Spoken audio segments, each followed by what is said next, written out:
माझं समर्पण छत्रपती शिवरायांच्या प्रती आहे आणि त्यांच्यासाठी काम करणाऱ्या प्रत्येक शिवभक्त शिवप्रेमी प्रती आहे.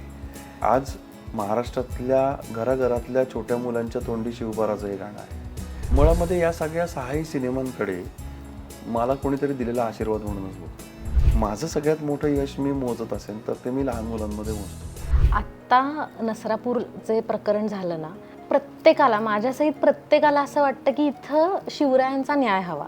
तर वाघनखं तयार कशी केली याच्यासाठीची जी डॉक्युमेंट्स आम्ही शोधली ती त्याच्यातनं फार रंजक गोष्टी आम्हाला सापडल्या. छत्रपती शिवाजी महाराज हे दरबारात हे औरंगजेबाला मारण्यासाठीच गेले होते. सगळे मराठी दिग्दर्शक हे त्यांच्या परीने खूप प्रयत्न करतात. सपोर्टची गरज आहे. असं बिग बजेटसाठी आपल्याला सलमान खान, अजय देवगण असेच चेहरे लागतात का? इतिहास योग्य त्या मार्गाने, योग्य त्या पद्धतीने आणि जेवढा म्हणून डॉक्युमेंटेड दाखवता येईल तेवढा दाखवण्याचा प्रयत्न करणे. आणि तो आता 2 चित्रपट राहिलेत, त्याच्यात मी करणार, याच्यामध्ये काही दुमत नाही.